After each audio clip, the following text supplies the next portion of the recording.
Oh, hey, Galleus. Where's Ilia? What? Where are they? Can I not just talk to you alone? No, but it's just sort of weird. But I'm your son. Ilia! Ladies, gentlemen, and monsters of all ages, I've been playing Monster Hunter games for a bit over 5 years now. I know that's not a lot of time compared to some people, obviously, but the things that I've seen in this time are crazy. I've played the hell out of Monster Hunter World and Iceborne, Rise, and Sunbreak, went the entire way through Generations Ultimate, experiencing new things back to back to back, and since then we've gone through a game in every single generation, with the only major game I've not personally touched being Monster Hunter 4 Ultimate. We've even seen most of what Frontier has to offer, or things like Monster Hunter Stories, and through all of that, all of my first experiences have been with Josh, and we've shared them all with you too. I've loved every part of it, and I wouldn't trade this journey for the world. So today I thought it would be fun to go over 10 of my favorite moments that have happened in Pro and Noob episodes over the years, talk about them in a bit greater detail, and just have a bit of a trip down memory lane with a bit of exposition on certain crazy things that have happened in the last 5 years. Without further ado then, let's begin with number 10. Who wishes to meet you? That's a cool symbol.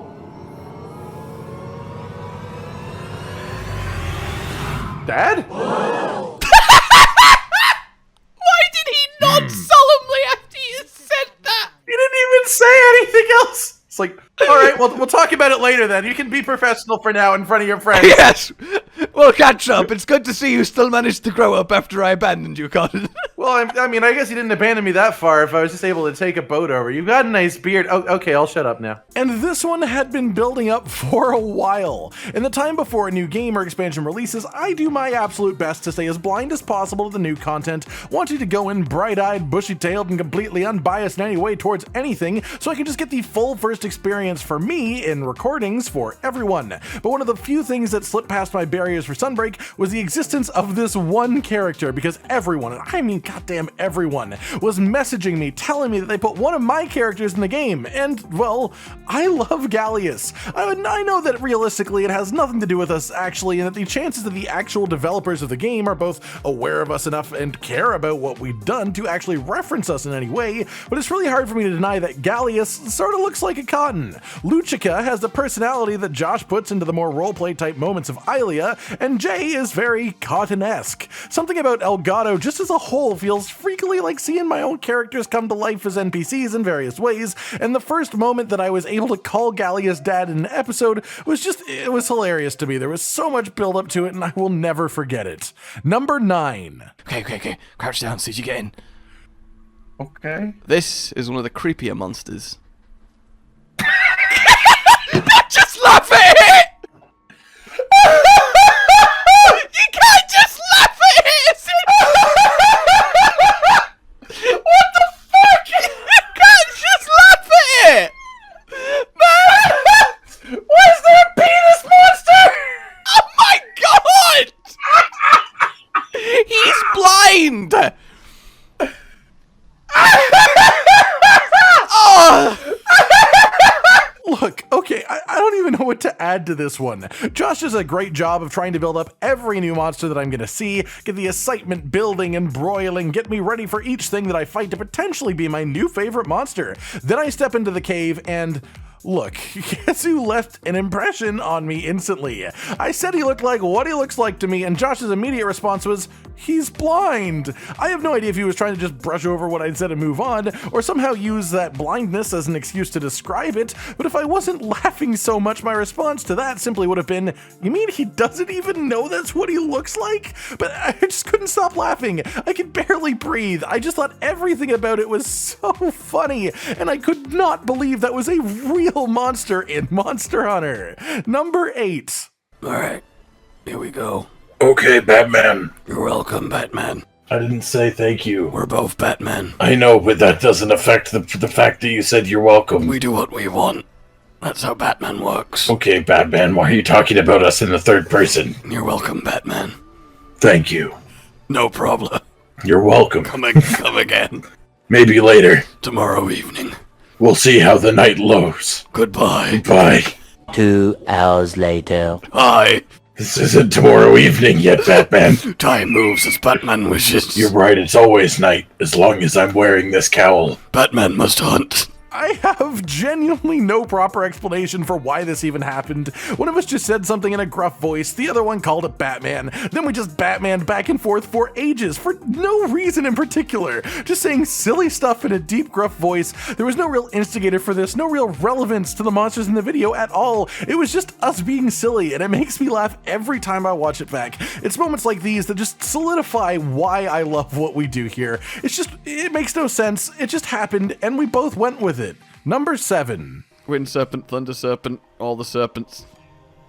Crimson serpent, yellow serpent, orange spotted serpent, double serpent, twisted serpent, knot serpent, box serpent, fan Fruit serpent, serpent. grass serpent. I'm just naming things I can see and adding serpent at the end. Cotton serpent!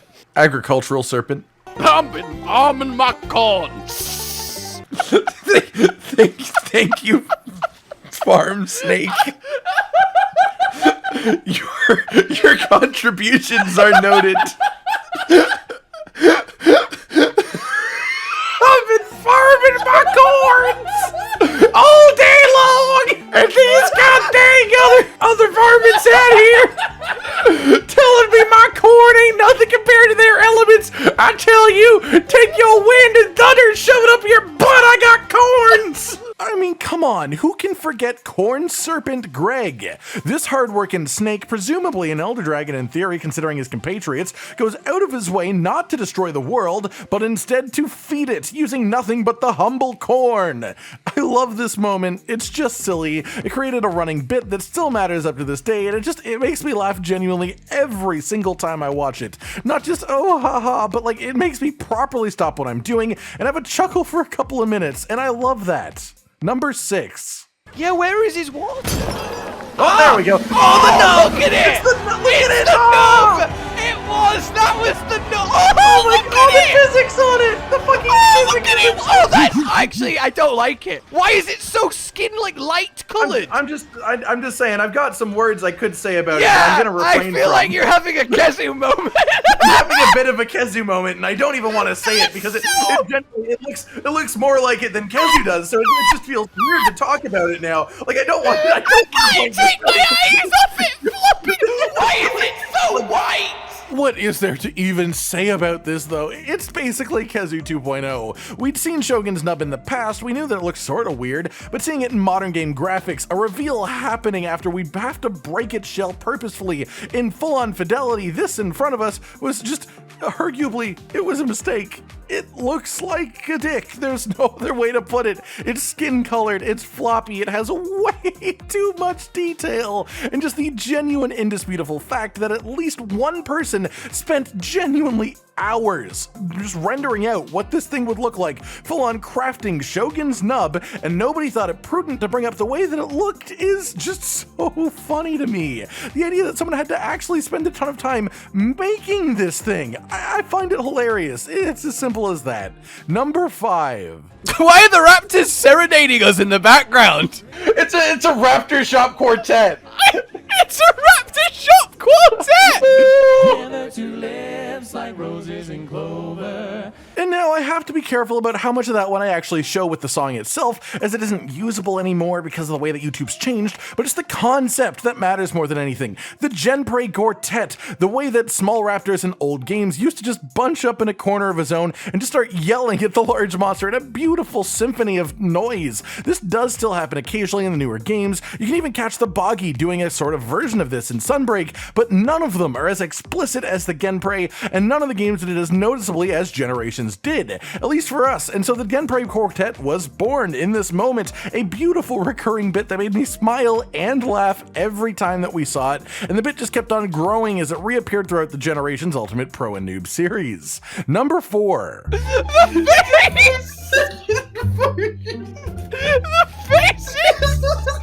I can't! I was like 30 feet from the delivery, but Cotton needs me! Cotton! Help me! Cotton, need to press this rock! Oh, okay, I'm on top! I don't want to run out of stamina. Cotton, run! And I had to pick just one moment to show here, but honestly, it's this entire video. The entire recording, both Josh and I were dying of laughter together. It was an unstoppable force of humor. I don't know if it's because it was late at night, or maybe just the knowledge that what we were doing was just silly in the first place to the absolute extent, but we just couldn't help ourselves, and every single part of this adventure felt ridiculously funny. From our characters fusing into one in the beginning, all the way to the epic running near the end, where I'm dodging a full-on Rathian running around with an egg while Josh is mounting it. It was just hilarious from start to finish. We could both barely breathe at various points in this one video, and it's one of my favorite entire things that we've ever made because of that.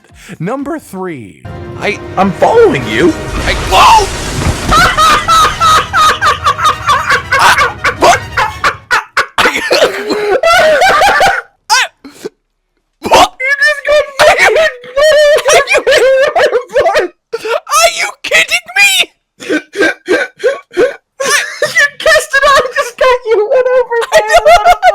This one holds a really special place in my heart due to the context. This moment was hilarious in its own right, no doubt about it, but the reason that I found it so goddamn funny was the context. A thing to remember when we do the Pro and Noob series for new releases specifically, like Iceborne was at this time, is that we do absolutely mammoth-sized recording sessions. Sometimes we'll do up to 12 hours a day, just new thing to new thing, back to back, just trying to consume the game in ridiculous speed so that we can be caught up and actually start making other stuff for you guys too. At this point, we had just finished Shariashvalda, the final boss of Iceborne, which before this moment we had assumed to be essentially the end of the game, the end of the Pro and Noob series. But then the guiding lance just comes out of nowhere, it plops down on our heads, we were absolutely flabbergasted by the whole thing, we were completely confused, it was incredibly late at night, we had no idea what was going on, but we just felt like we had to keep going. We realized there was more game even after the story, we realized that there were more monsters we hadn't even fought yet, and there was just still so much happening. It was 3, maybe even 4 a.m. when we were recording this, just wandering around, mouth open, jaw dropped, like, what are we looking at? What is this? What is this area? What is happening? Full confusion mode. Then, as we're in the middle of experiencing all of this, taking it all in, just trying to get our bearings, as we're both pretty tired from a full day of recording, trying to get to the end and move to the end game, this Rodobon just comes screaming out of nowhere, rolling up a hill, and carting Josh off the back of a small monster he was riding. It was absolutely hilarious. It broke me more than almost anything has up to this point. Almost anything. Number 2. Oh, He's gonna do a trail. He's gonna do a trail bomb. A trail bomb. A trail mix. He's gonna eat a trail mix. Look out! He wants the nuts. He wants the nuts.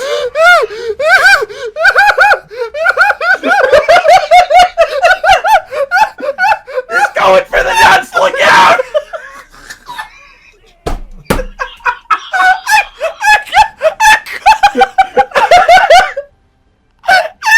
And this is the best of a sort of genre of moment that makes me really happy every time. Sometimes Josh struggles with speaking, and I find that funny. I make jokes about it whenever it happens, but on very rare occasion he says something by accident that is so weird that it even makes him himself laugh. And one of my favorite things to do when people just in general is when they start laughing, I poke at them. I push the buttons. I find the thing that made them start laughing and I just keep going at it. I try to full on break them because 1, I find it funny. I enjoy laughter and I like making people laugh more. 2, obviously it's fun for them too. If they found something funny and I can somehow make it even funnier in some way by just going at it back to back, pushing that button, then we're all just having a good time, right? And this is one of the times that Josh was completely, fully broken. He just was incapable of speech for ages because of it, and I was having a great time because of the whole thing. Not to mention NCH Productions, an amazing animator who does Monster Hunter bits pretty regularly, even made a nod to the trail mix moment in their animation about Arch-Tempered Zora Magdaros, and that just cemented this moment forever as a really special thing for all of us. Number 1. What? What?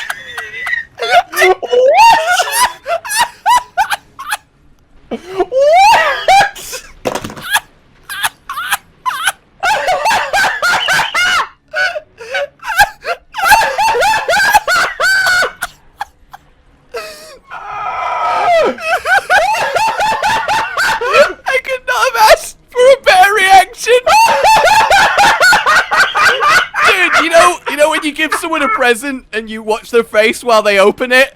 right? And you're so excited for their reaction, but you can't wait. That was me this entire fight, waiting for him to inflate.